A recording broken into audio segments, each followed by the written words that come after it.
நான் பெங்களூர்லேருந்து திண்டுக்கலுக்கு போய்கிட்டு இருந்தேன். காலையில் ஒரு 11 மணிக்கு பஸ் ஏறினேன். பெங்களூர்லேருந்து திண்டுக்கல் போகிறதுக்கு சுமார் ஒரு 9 மணி நேரம் ஆகும். எனக்கு ட்ரெயினில் பயணம் செய்கிறது சுத்தமாக பிடிக்காது. அதனால் நான் எப்போவுமே பஸ்ஸில் போக தான் விரும்புவேன். நான் பெங்களூர் பஸ் ஸ்டாண்டில் பஸ்ஸில் ஏறினப்போ அங்கே பெருசாக கூட்டம் இல்லை. எனக்கு ஜன்னல் ஓரமாக சீட் கிடச்சிது. நான் நிம்மதியாக அந்த சீட்டில் உட்காந்தேன். ஆனால் என்னோட மனசில் ஒரு பெரிய கவலை இருந்துச்சு. என்னோட கணவருக்கு சில வருஷத்துக்கு முன்னாடி பெங்களூருக்கு ட்ரான்ஸ்ஃபர் கிடச்சிச்சு. அவர் அங்கேயே தங்கி வேலை பார்க்க முடிவு பண்ணிட்டாரு. அவர் முதல் முறையாக வீட்டில் இருந்து அவரோட பொருட்களை எல்லாம் எடுத்துட்டு கிளம்புறப்போ நான் அவர்கிட்ட கேட்டேன், நானும் உங்கள் கூட வந்துடவான்னு சொல்லி. அதுக்கு அவர் என்கிட்ட சொன்னார், அனிதா கவலைப்படாத, சில மாதங்களில் நான் அங்கேயே செட்டில் ஆகிடுவேன், அதுக்கப்புறமா உன்னை கூட்டிகிட்டு போயிடுவேன்னு சொல்லி என்னை பேசி சமாதானப்படுத்தினாரு. ஆனால் அவர் சொன்ன மாதிரி ஒரு முறை கூட என்னை வந்து கூட்டிகிட்டு போகவே இல்லை. நானும் பல தடவை அவர்கிட்ட சொல்லிட்டேன், என்னால் இங்கே தனியாக இருக்க முடியாது, நாம் 2 பேரும் கணவன் மனைவி தனித்தனியாக வாழ்கிறது சரியில்லைன்னு சொல்லி புரிய வைக்க முயற்சி செஞ்சேன். ஆனால் அவர் என்னோட பேச்சை கேட்கவே தயாராக இல்லை. அவர் பெங்களூருக்கு போனதுக்கப்புறமா அவரோட நடத்தை மெதுவாக மாற ஆரம்பிச்சுது. ஆரம்பத்தில் வாரத்துக்கு ஒரு முறை என்னை வர சொல்லுவார். அதுக்கப்புறமா மாதத்துக்கு ஒரு முறை, இப்போது 6 மாதத்துக்கு ஒரு முறை தான் என்னை கூப்பிடுவார். இதுக்கப்புறமா என்னோட உறவினர்கிட்ட இருந்து எனக்கு ஒரு அதிர்ச்சியான செய்தியும் கிடச்சிச்சு. பெங்களூரில் என்னோட கணவர் வேறொரு பெண்ணை கல்யாணம் பண்ணிக்கிட்டு அவங்க கூட வாழ்ந்துட்டு வர்றாராம். இதை கேட்டு நான் ரொம்பவே வருத்தப்பட்டேன், கோவமும் வந்துச்சு. அதனால் உண்மையை தெரிஞ்சுக்கிறதுக்காக பெங்களூருக்கு போக முடிவு பண்ணேன். அங்கே போனதுக்கப்புறமா நான் ரகசியமாக விசாரித்தேன். நான் கேட்டது உண்மைதான்னு எனக்கு தெரிய வந்துச்சு. என்னோட கணவர் உண்மையிலேயே வேறொரு பொண்ணு கூட வாழ்ந்துட்டுருக்காரு. அவங்களுக்கு ஒரு குழந்தையும் பிறந்திருக்கு. இது எல்லாத்தையுமே நான் தூரத்துலேருந்து பார்த்தேன். அவரை சந்திக்கவோ பேசவோ எனக்கு விருப்பமே இல்லை. ஏன்னா அவரை சந்திக்கிறதுனால எதுவுமே நடக்காதுன்னு நான் நினச்சேன். நான் ரொம்பவே ஏமாற்றம் அடைஞ்சேன். ஒரு நாள் கண்டிப்பாக என்னோட கணவர் அவர் கூட என்னை கூட்டிகிட்டு போயிடுவார் அப்படிங்கிற நம்பிக்கையில் எத்தனை வருஷங்களை கழிச்சேன். ஆனால் அவர் எனக்கு செஞ்ச துரோகத்தை பார்த்தப்போ என்னோட மனசே உடஞ்சி போச்சு. நான் என்னோட சீட்டில் தனியாக தான் உட்காந்துருந்தேன். என்னோட சீட்டு 2 பேர் உட்காரக்கூடியது. ஆனால் பஸ்ஸில் போதுமான இடம் இருந்ததுனால கொஞ்ச நேரம் என்னோட இருக்க காலியாக தான் இருந்துச்சு. அடுத்த ஒரு பஸ் ஸ்டாப்பில் பஸ் நின்றுச்சு. சில பேர் ஏறினாங்க. அவங்களில் ஒரு ஆண் என்னோட பக்கத்தில் வந்து உட்கார்ந்தாரு. நான் பஸ் ஏறி ரொம்ப நேரம் ஆகிருச்சு. எனக்கு ரொம்பவே சோர்வாகவும் இருந்துச்சு. மதியம் 3 மணி ஆகியிருக்கும். எனக்கு தாகமும் எடுத்துச்சு. அதனால என்னோட பையிலிருந்து தண்ணீர் பாட்டிலை எடுத்தேன். ஆனால் பாட்டிலில் தண்ணீர் தீர்ந்துருச்சு. நான் பாட்டிலை திரும்பவும் உள்ளே வைக்கும்போது என்னோட பக்கத்தில் இருந்த அந்த நபர் எனக்கு தண்ணி வேணும், ஆனால் என்னோட பாட்டில் தண்ணி தீர்ந்துருச்சு அப்படிங்கிறத பார்த்தாரு. அவர், மேடம் உங்களுக்கு தண்ணி வேணுமான்னு கேட்டார். நான் எதுவுமே சொல்லலை. ஆனால் அவர் தன்னோட கைப்பையிலிருந்து ஒரு தண்ணீர் பாட்டிலை எடுத்து என்னோட கையில் கொடுத்தாரு. நான் கொஞ்சம் தண்ணீர் குடிச்சிட்டு பாட்டிலை அவர்கிட்ட திருப்பி கொடுத்துட்டேன். நான் அவருக்கு நன்றியும் சொன்னேன். இப்போது மாலை 7 மணி ஆகியிருக்கும். பஸ்ஸு வேகமாக போய்கிட்டு இருந்துச்சு. நான் அவர்கிட்ட நீங்கள் எங்கே போகிறீங்கன்னு கேட்டேன். அவர் நான் திண்டுக்கலுக்கு போகிறேன்னு சொன்னார். ஓ, நானும் திண்டுக்கலுக்கு தான் போகிறேன். இதை கேட்டதும் அவருக்கு லேசான ஆச்சரியமும் ஏற்பட்டுச்சு. அவரோட முகத்தில் லேசான புன்னகையும் இருந்துச்சு. அவர் பெங்களூரில் வேலை செய்கிறாருனும் இன்ஜினியர் அப்படின்னும் சொன்னார். குளிர்காலம் அப்படிங்கிறதுனால ஈவினிங் குளிர் அதிகமாக இருந்துச்சு. நான் என்னோட ஜன்னல் கண்ணாடியை மூடினேன். ஆனால் சில பயணிகள் ஜன்னல்களை திறந்து வச்சுருந்தாங்க. அதனால் குளிர்காற்று பஸ்ஸுக்குள்ளே வந்துச்சு. எனக்கு ரொம்பவே குளிர ஆரம்பிச்சுது. நான் சுடிதார் போட்டிருந்தேன். ஆனால் அவசரத்தில் ஷால் கொண்டு வர மறந்துட்டேன். அதை பற்றி ரொம்பவே வருத்தப்பட்டேன். இப்போ நைட்டு 10 மணி ஆகியிருந்துச்சு. குளிர் இன்னுமுமே அதிகமாகிருச்சு. பஸ்ஸுள்ள இருந்த விளக்குகள் எல்லாம் அணைக்கப்பட்டிருந்துச்சு. நான் குளிரால் நடுங்கிக்கிட்டு இருந்தேன். என்னோட பக்கத்தில் உட்கார்ந்திருந்த அந்த நபர் தன்னோட கையில் இருந்த ஒரு ஷாலை எடுத்து எனக்கு போத்தி விட்டார். என்னை பார்த்ததும் அவருக்கு எனக்கு குளிருதுன்னு சொல்லி புரிஞ்சிருக்கு. ஆனால் அவர் எதுவுமே சொல்லலை. இவ்வளவு நீண்ட பயணத்துக்கு போயிட்டு வந்து ஷால் கொண்டு வர மறந்துட்டேன்னு எனக்கு நானே கோவப்பட்டேன். நைட்டு ஒரு 11 மணி அளவில் பஸ் ஒரு ஹோட்டலில் நின்றுச்சு. நைட்டு ஒரு 11 மணி இருக்கும். அப்போ பஸ்ஸு ஒரு ஹோட்டலில் நின்றுச்சு. நான் சூடாக டீ குடிச்சு கொஞ்சம் சூடாவேன் அப்படின்னு முடிவு பண்ணேன். டீ வாங்குறப்போ அந்த நபரும் கீழே இறங்கினாரு. அவர் என்னோட பக்கம் பார்த்தாரு. நான் அவரோட பக்கத்தில் போயிட்டு லேசாக சிரிச்சிட்டு, நீங்கள் டீ குடிக்கிறீங்களான்னு கேட்டேன். அவரும் சரின்னு சொல்லி சொன்னார். அதனால நான் அவருக்காக டீ ஆர்டர் பண்ணேன். நாங்கள் 2 பேரும் ஒன்றா டீ குடித்தோம். கொஞ்சம் பேசினோம். டீ குடித்ததுக்கு அப்புறமா திரும்பவும் பஸ்ஸில் உட்காந்தோம். எங்களோட பஸ்ஸு கிளம்புச்சு. ஆனால் இப்போது நைட்டு 12 மணி ஆகிருச்சு. குளிர் இன்னுமுமே அதிகமாகிருச்சு. எனக்கு திரும்பவும் குளிர ஆரம்பிச்சது. அந்த நபர், மேடம், உங்களுக்கு ஆட்சேபனை இல்லைனா என்னோட ஷாலை உங்களுக்கு தரலான்னு சொன்னார். அவர் தன்னோட ஷாலை கழட்டி என்னோட பக்கம் நீட்டினார். நான் அதை வாங்க மறுத்தேன். ஏன்னா அவருக்கும் குளிரும் இல்லையா, அவருக்கு அது சரியாக இருக்காதுன்னு நினச்சேன். ஆனால் அவர் ரொம்பவே வற்புறுத்தினார். நீங்கள் எனக்கு ஷால் கொடுக்குறீங்க, ஆனால் உங்களுக்கும் குளிருதேன்னு கேட்டேன். அவர் சிரிச்சுக்கிட்டே, பரவாயில்ல, நான் அட்ஜஸ்ட் பண்ணிக்குவேன்னு சொன்னார். அதுக்கப்புறமா நானும், இல்லை நீங்களே வச்சுக்கோங்கன்னு சொன்னேன். கொஞ்ச நேரம் கழித்து நான் அங்கே குளிரில் நடுங்கிக்கிட்டு இருந்தேன். அப்போ அவர், மேடம், உங்களுக்கு ஆட்சேபனை இல்லைனா நாம் 2 பேரும் இந்த ஷாலை பாதியாக போத்திக்கலாமான்னு கேட்டார். இப்படி நாம் செஞ்சால் 2 பேருக்கும் கொஞ்சம் குளிர் குறையும்னு சொன்னார். நான் கொஞ்ச நேரம் யோசிச்சுட்டு சரின்னு சொல்லி சொன்னேன். ஏன்னா இப்போ குளிரை தாங்கவே முடியல. அவரோட ஷாலில் பாதியை கழட்டி எனக்கு கொடுத்தாரு. அவர் கொஞ்சம் பக்கத்தில் வந்து நெருங்கி உட்காந்தாரு. நானும் கொஞ்சம் பக்கமாக சாஞ்சு வந்தேன். நாங்கள் 2 பேரும் ஷாலை பாதியாக போத்திக்கிட்டோம். பயணம் திரும்பவும் ஆரம்பிச்சுது. இப்போ 1 மணி ஆகிருச்சு. இன்னும் சில மணி நேரங்களில் நாங்கள் திண்டுக்கல் போய் சேர்ந்துருவோம். இப்போ குளிரில் இருந்தது எனக்கு கொஞ்சம் குறைஞ்ச மாதிரி ஒரு ஃபீல் ஆச்சு. நாங்கள் 2 பேரும் பக்கத்து பக்கத்தில் உட்காந்துருந்ததுனால அவரோட உடல் சூடு எனக்கு கொஞ்சம் ஆறுதலை தந்துச்சு. கொஞ்ச நேரம் உட்காந்துருந்ததுக்கப்புறமா அவர் கொஞ்சம் சங்கடமாக உணர்ந்தார். மேடம், என்னோட கை கொஞ்சம் ஜாம் ஆகிருச்சு. என்னோட கையை உங்கள் தோள் மேலே வச்சுக்கலாமா? உங்களுக்கு எந்த பிரச்சனையுமே இல்லையான்னு கேட்டார். அதுக்கப்புறமா அவர், மேடம், என்னோட கை கொஞ்சம் ஒரு மாதிரி இருக்குது. என்னோட கையை உங்கள் தோள் மேலே வச்சுக்கலாமா? உங்களுக்கு எந்த பிரச்சனையும் இல்லையான்னு கேட்டார். நானும் சரி பரவாயில்லன்னு சொன்னேன்.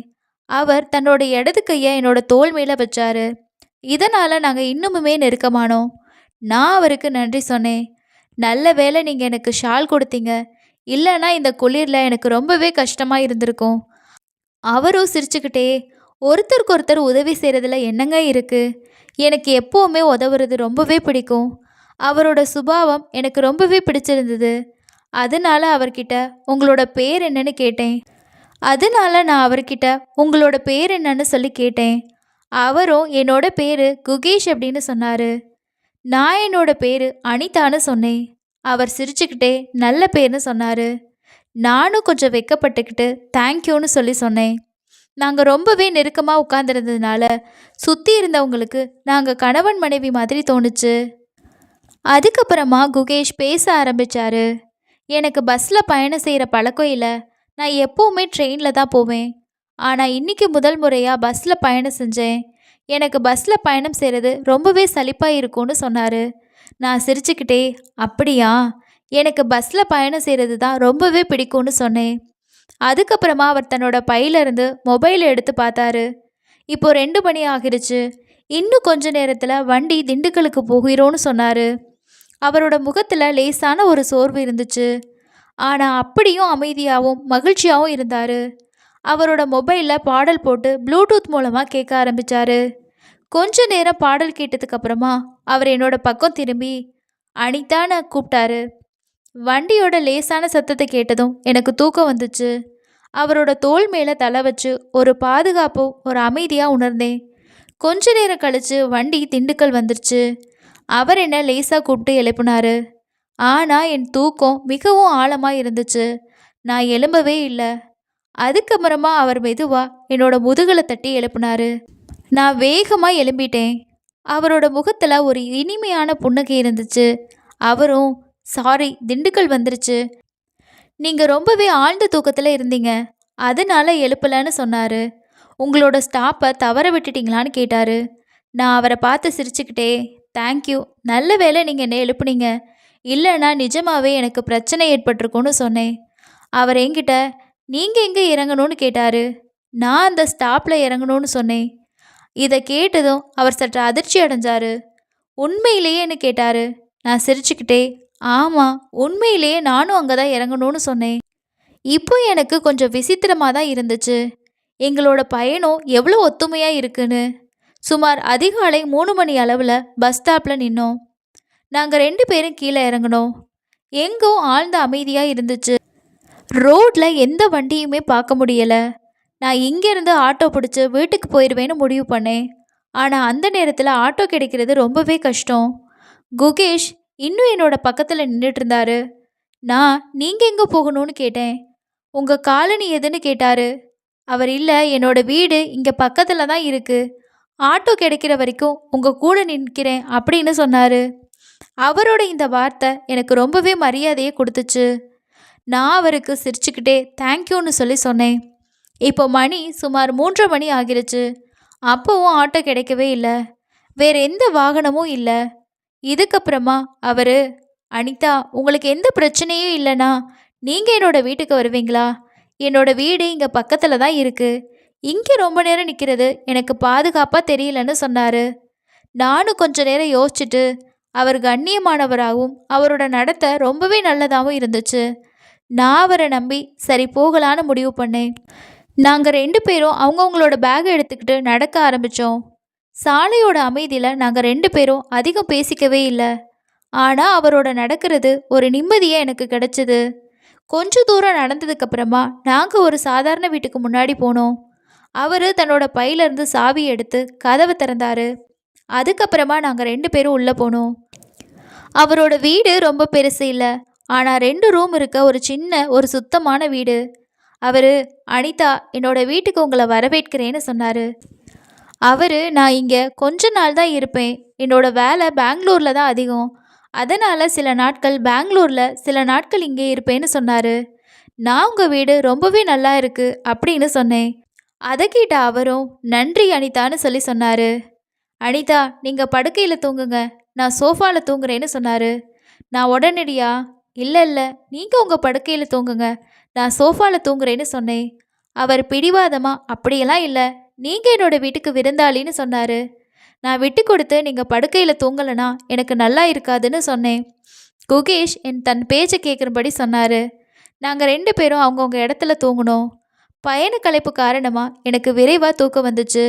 அந்த நைட்டு நடந்த சம்பவங்களும் அவரோட நாகரிகமான சுபாவமும் என்னோட மனசில் ஒரு தனிப்பட்ட நேர்மையான தாக்கத்தை ஏற்படுத்தி இருந்துச்சு. இப்போ நான் கண் விழிச்சப்போ நான் சுற்றிலும் பார்த்தேன். எதிரில் சுவரில் ஒரு கடிகாரம் தொங்கிட்டு இருந்துச்சு. காலை 9 மணி ஆகிருச்சு. குகேஷ் எழுந்துட்டாரு. வீட்டில் சில சுத்தம் செய்ய பணிகளை செஞ்சிட்டு இருந்தாரு. அவர் என்னோட பக்கம் பார்த்து குட் மார்னிங் அப்படின்னு சொல்லி சொன்னார். அவர் என்னை பார்த்து குட் மார்னிங்னு சொல்லிட்டு பாத்ரூம் இந்த பக்கம்தான் இருக்குன்னு சொல்லி சைகை காட்டினாரு. நான் பாத்ரூம்லேருந்து ஃப்ரெஷ் ஆகிட்டு வெளியே வந்தப்போ என்ன அறியாமலேயே குகேஷை பார்த்து சில நிமிடங்கள் அவரோட பார்வையில் தொலைஞ்சு போயிட்டேன். அவர் சட்டையை கழட்டிட்டு பனியன் மட்டுமே போட்டிருந்தாரு. அவரோட உடல் மிகவுமே கவர்ச்சியாக இருந்துச்சு. ஒருவேளை அவர் ஜிம்முக்கு போவாரா இருக்கும். அவரோட வசீகரிக்கும் உடலை பார்த்து நான் சில கணங்கள் அவரை பார்த்துக்கிட்டே இருந்தேன்.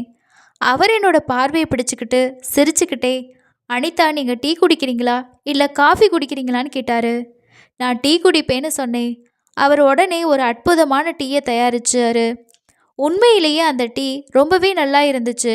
நானும் அந்த டீயை வாங்கி குடிச்சிட்டு ரொம்பவே நல்லா இருக்குன்னு சொல்லி சொன்னேன். இதுக்கப்புறமா நான் கிளம்பணும்னு சொன்னேன். நேற்று நைட்டு உங்கள் வீட்டில் தங்க இடம் கொடுத்ததுக்கு உங்களுக்கு ரொம்பவே நன்றின்னு சொன்னேன். ஆனால் அவர் சிரிச்சுக்கிட்டே, அப்படிலாம் ஒன்றும் இல்லை, நீங்கள் இங்கே தங்கினது எனக்கு ரொம்பவே சந்தோஷம். நான் அவருக்கு திரும்பவும் நன்றி தெரிவித்தேன். நான் கிளம்ப தயாரிட்டு இருந்தப்போ, விதி இருந்தால் நாம் திரும்பவும் சந்திப்போன்னு சொன்னேன். அவர் சிரிச்சுக்கிட்டே, ஆமாம், நிச்சயமா. அதுக்கப்புறமா நான் உங்களோட ஃபோன் நம்பர் எனக்கு கிடைக்குமான்னு கேட்டேன். அவர் நிச்சயமானு சொல்லிட்டு அவரோட நம்பரை கொடுத்தாரு. நான் உடனடியாக அவரோட ஃபோனுக்கு ஒரு மிஸ்டு காலும் கொடுத்தேன். அவரோட வீட்டிலேருந்து வெளியே வந்து என்னோட வீட்டுக்கு போய்கிட்டு இருக்கும்போது குகேஷோட நினைவுகள் என்னோட மனசில் திரும்ப திரும்ப வந்து போச்சு. அவரோட நடத்தை, அவரோட சாதாரணமான பேச்சு, அவர் செஞ்ச உதவி எல்லாமே என்னோட மனசில் ஆழமான தாக்கத்தை ஏற்படுத்தி இருந்துச்சு. நான் என்னோட கணவரை தவிர வேற எந்த ஆண்கிட்டையும் இத்தகைய உணர்வுகளை ஒருபோதும் அனுபவிச்சதே இல்லை. ஆனால் குகேஷோட சுபாவத்தில் எனக்கு ஒரு தனிப்பட்ட கவர்ச்சி ஏற்பட்டுச்சு. 2 நாட்களுக்கு அப்புறமா குகேஷ் நான் ஃபோனில் கூப்பிட்டேன். அவர் எங்கே இருக்கீங்க? நான் இன்னைக்கு வீட்டில் தான் இருக்கேன், ஓய்வு எடுத்துட்ருக்கேன், என்னாச்சுன்னு சொல்லி கேட்டார். நான் ஒன்றும் இல்லை, உங்கள் ஞாபகம் வந்துச்சு, அதனால தான் ஃபோன் பண்ணேன்னு சொன்னேன். அவர் சிரிச்சுக்கிட்டே சரி, பிறகு எங்கேயாவது சந்திப்போன்னு சொன்னார். நான் அவரை எங்கள் வீட்டுக்கு பக்கத்தில் இருக்க ஒரு பார்க்கில் சந்திக்கலான்னு சொல்லி சரின்னு சொன்னேன். நான் சொன்ன நேரத்தில் கொஞ்ச நேரத்துக்கு முன்னாடியே அந்த பார்க்குக்கு போயிட்டேன். கொஞ்ச நேரம் கழித்து குகேஷ் வந்தார். அவரை பார்த்ததும் என்னோட இதயம் கொஞ்சம் வேகமாக துடிச்சிச்சு. ஏன்னா அவர் ஜீன்ஸ் மட்டும் டிஷர்ட் போட்டிருந்தாரு. அவர் ரொம்பவே ஹேண்ட்ஸமாக இருந்தார். அவர் என்னை பார்த்ததும் சிரிச்சுக்கிட்டே எப்படி இருக்கீங்கன்னு கேட்டார். நானும் சிரிச்சுக்கிட்டே நீங்கள் ரொம்ப ஹேண்ட்ஸமாக இருக்கீங்கன்னு சொன்னேன். அதுக்கப்புறமா நாங்கள் 2 பேரும் அந்த பார்க்கில் உட்காந்து கொஞ்ச நேரம் பேசிக்கிட்டே இருந்தோம். அவர் அனிதா, நீங்கள் தனியாவா இருக்கீங்கன்னு கேட்டார். நானும் ஆமாம், நான் தனியாக தான் வாழ்கிறேன்னு சொன்னேன். என்னோட கணவர் பெங்களூரில் இருக்கார். ஆனால் அவர் என்னை ரொம்பவே ஏமாத்திட்டாரு. நான் அவருக்கு என்னோட வாழ்க்கையில் எல்லா விஷயத்தையுமே சொன்னேன். அவர் என்னோட கதையை அமைதியாக கேட்டார். அவரோட முகத்தில் துக்கமும் அனுதாபமும் தெளிவாக தெரிஞ்சிச்சு. பேசிக்கிட்டு இருந்தப்போயே 3 மணி நேரம் ஆச்சு. நான் குகேஷ் கிட்ட நீங்கள் எங்கே சாப்பிட்றீங்கன்னு கேட்டேன். அவரும் அடடா, நான் இன்னும் எதையும் முடிவு செய்யலைன்னு சொன்னார். நான் அப்படின்னா இன்றைக்கி என்னோடய வீட்டுக்கு வாங்கன்னு சொன்னேன். அவர் சிரிச்சுக்கிட்டே சரி, நான் ஈவினிங் வரேன்னு சொன்னார். இதுக்கிடையில் நாங்கள் ஒருத்தருக்கு ஒருத்தர் பார்த்து மீட் பண்ணிக்கிட்டு அங்கேருந்து கிளம்பிட்டோம். ஈவினிங் ஒரு 6:30 மணி இருக்கும். அவரை ஃபோன் பண்ணி வீட்டுக்கு வர்றீங்களான்னு கேட்டேன். அவரும் நிச்சயமாக வர்றேன்னு சொன்னார். சரியா ஒரு 7 மணிக்கு குகேஷ் என்னோட வீட்டுக்கு வந்தார். நான் அவரை உள்ளே வர சொல்லி ஏற்கனவே உணவு சமைச்சு வச்சுருந்தேன். இதுக்கப்புறமா நாங்கள் 2 பேரும் ஒன்றா உட்காந்து சாப்பிட ஆரம்பித்தோம். அன்னைக்கு நான் கொஞ்சம் கிளாமராக சாரீ கட்டியிருந்தேன். சாப்பிட்டதுக்கப்புறமா நாங்கள் 2 பேரும் சோஃபாவில் உட்காந்து பேசிக்கிட்டே இருந்தோம். திடீர்னு குகேஷ் இந்த புடவை உங்களுக்கு ரொம்பவே அழகாக இருக்குன்னு சொன்னார். அவரோட இந்த பாராட்டை நான் கேட்டு சிரிச்சுக்கிட்டே சொன்னேன். அப்படியா, உண்மையிலேயேவான்னு கேட்டேன். இதுக்கப்புறமா நாங்கள் 2 பேரும் பேசிக்கிட்டே இருந்தோம். பேச்சோட நடுவில் நான் என்னோடய ஃபோனை எடுத்து அவர்கிட்ட கொடுத்து என்னோடய ஃபோனில் ஒரு ஆப் இருக்குது, அந்த ஆப்பை என்னால் அன்இன்ஸ்டால் பண்ணவே முடியல, எனக்கு நீங்கள் அதுக்கு உதவுறீங்களான்னு கேட்டேன். அவரும் தாங்க, நான் சரி செய்கிறேன்னு சொன்னார். அவர் என்னோட பக்கத்தில் வந்து உட்காந்து சில நொடிகள் என்னோடய ஃபோனை சரி செஞ்சார். இதை நான் பார்த்து மிகவுமே ஆச்சரியப்பட்டேன். நாங்கள் ஒருத்தருக்கு ஒருத்தர் ரொம்பவே பக்கத்தில் உட்காந்துருந்தோம். குகேஷ், அனிதா, அன்றைக்கி நீங்கள் என்னோட பயணம் செஞ்சப்போ எனக்கு ரொம்பவே பிடிச்சிருந்ததுன்னு சொன்னார். நானும் ஆமாம், அந்த நைட்டை எனக்கு மறக்கவே முடியாதுன்னு சொன்னேன். எங்களோட கண்கள் சந்திச்சுது. அவர் மெதுவாக தன்னோட கையை என்னோட கை மேலே வச்சார். அவர் என்னோட கண்களை பார்த்துக்கிட்டே இருந்தார். என்னோட முகத்துக்கு ரொம்ப பக்கமாக வந்து குகேஷ் மெதுவாக தன்னோட முகத்தை நோக்கி கொண்டு வந்தார். நாங்கள் 2 பேரும் அந்த தருணத்தில் தொலைஞ்சு போயிட்டோம். அவரை நான் தெரிஞ்ச வரைக்கும் அவரோட சுபாவத்தோட தீவிரமாகவும் நெருக்கமும் எனக்கு பிடிச்சிருந்தது. அதனால் அவருக்கு இவ்வளவு பக்கத்தில் வர்றதுக்கு எந்த தயக்கமுமே இல்லை. கொஞ்ச நேரம் கழித்து நாங்கள் பிரிஞ்சிட்டோம். நான் அவரோட கண்ணிலேருந்து ஒரு விசித்திரமான தயக்கத்தையும் கவலையும் பார்த்தேன். அவர் மன்னிக்கணும் அனிதா, நான் உணர்ச்சி வசப்பட்டேன், அதனால தான் அப்படி நடந்துக்கிட்டேன்னு சொன்னார். அவரோட குரலில் உண்மை இருந்துச்சு. அவரோட முகத்தில் கொஞ்சம் கவலையும் தெளிவாக இருந்துச்சு. நான் மெதுவாக சிரிச்சுக்கிட்டே சொன்னேன், பரவாயில்ல குகேஷ், உண்மையிலே நடந்தது எனக்கும் பிடிச்சிருந்தது. அவர் உண்மையிலேயுமா என்றார். இரவு 10 மணி ஆகிருச்சு. நாங்கள் ஒருத்தருக்கு ஒருத்தர் ரொம்பவே நெருக்கமாக இருந்தோம்.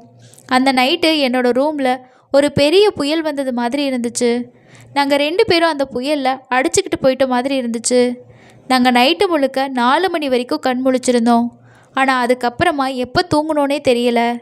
காலையில் 8 மணிக்கு நான் எழுந்தப்போ என் மேலே ஒரு போர்வை மட்டுமே இருந்துச்சு. நைட்டு நடந்த எல்லாமே எனக்கு நினைவுக்கு வந்துச்சு. எனக்கு ரொம்பவே வெட்கமாகவும் இருந்துச்சு. குகேஷ் என்னோட பக்கத்தில் தூங்கிட்டு இருந்தார். நான் வேகமாக குளியல் அறைக்கு போனேன். கொஞ்ச நேரம் கழித்து நான் வெளியே வந்து குகேஷை எழுப்ப ஆரம்பித்தேன். நான் கூப்பிட்டதை கேட்டதுமே உடனே கண்முழிச்சிட்டாரு. அதுக்கப்புறமா எங்களுக்காக டீ தயாரித்தேன். எதுவுமே பேசாமல் நாங்கள் ஒருத்தருக்கு ஒருத்தர் பார்த்துக்கிட்டே டீ குடித்தோம். டீ குடிக்கிறப்போ குகேஷ் லேசாக சிரிச்சுக்கிட்டே நன்றின்னு சொன்னார்.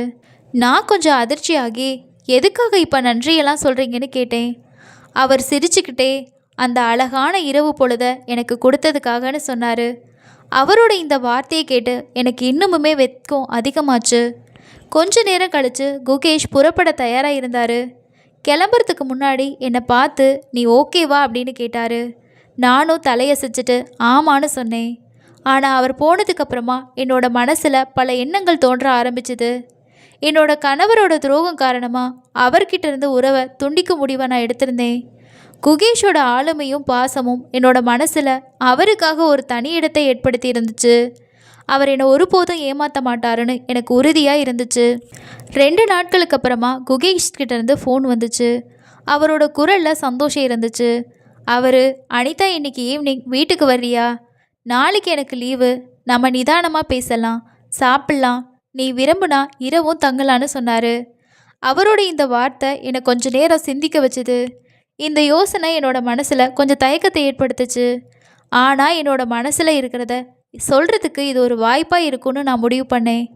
அவர் என் கூட வாழ்க்கையை கழிக்க தயாரான்னு நான் அவர்கிட்ட கேட்பேன். ஈவினிங் எங்களோட சந்திப்பு இருந்துச்சு. அந்த நேரத்தில் குகேஷ் கிட்ட திருமணத்தை பற்றி பேச போகிறேன். இது எனக்கு ரொம்பவே முக்கியமான தருணமாக இருந்துச்சு.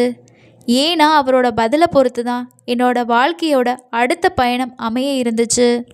அவர் என்னை கண்டிப்பாக ஏற்றுக்குவார். நான் அவர் கூட இனிமே இருக்கக்கூடிய நாட்களை சந்தோஷமாக வாழலான்ற நம்பிக்கையில் அவரை சந்திக்கிறதுக்காக வீட்டிலேருந்து கிளம்பி போனேன்.